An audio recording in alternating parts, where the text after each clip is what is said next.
אוי חנה זלדה אשתי היקרה, ובחנוכה נפשי מחשקה לאכול לביבה חמה ומתוקה.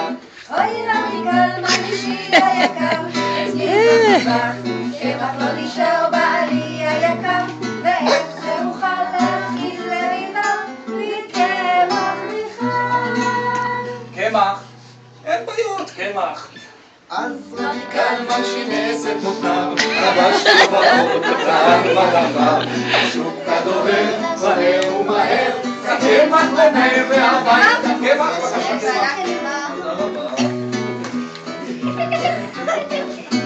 הנה חנה זלדה אשתי היקרה, הנה לך הקמח להכיל הלביבה, כי בחנוכה נפשי מחשקה לאכול לביבה חמה ומתוקה. אוי רמיקל מנישי היקר, אצלי במטבח, שמן לא נותר בעלי היקר, ואיך לכם לאכול לביבה, שמן לי אין שמן, שמן זה לא בעיות. רמיקל ממותניו, פורש כובעו, נועל מדפיו, השוק הדוהר, קונה ומהר, רק שמן האור והביתה חוזר. עוד לא מספיק, לא מספיק, עוד. שמן זה יקר.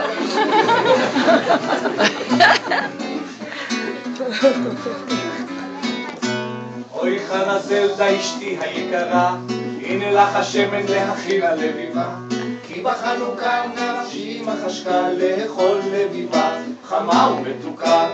אוי רמיקל מנישי היקר, אצלי במטבח, לא נשאר סוכר בעלי היקר, ואיך זה אפשר להכין לריבה בלי טיפת סוכר?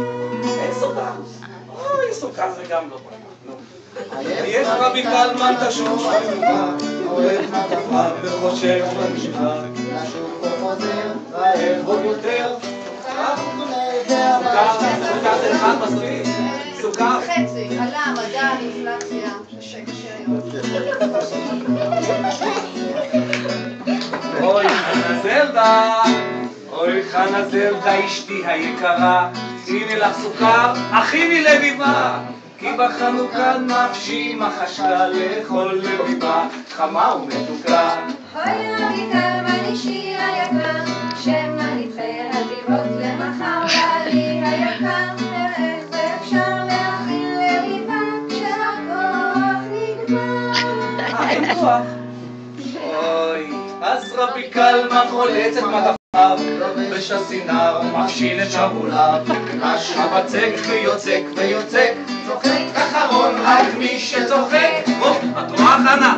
שמנו סוכר, בוא תשימי פה, שמנו קמח, את לשה את זה, ללוש, ללוש, ללוש, אוי, אוי זה מתנפח. הנה, אוי. אוי חנה זלדה הבוקר פרפר, הכינה עיניים, הנה לביבה, כי בחנוכה נפשי מחשקה לאכול לביבה חמה